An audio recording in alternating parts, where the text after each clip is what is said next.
Ang mapagkakatiwalaang mga utusan.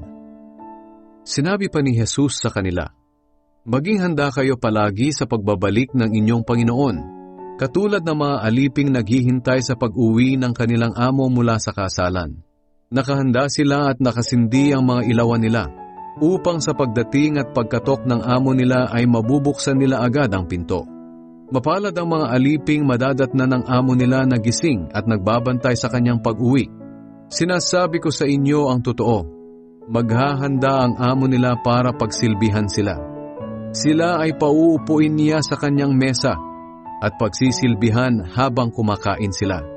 Mapalad ang mga aliping iyon kung madadatnan sila ng amo nila na handa kahit anong oras, hating gabi man o madaling araw. Tandaan ninyo ito, kung alam ng isang tao kung anong oras darating ang magnanakaw, hindi niya hahayaang pasukin ito ang bahay niya. Kayo man ay dapat maging handa, dahil ako na anak ng tao ay darating sa oras na hindi ninyo inaasahan."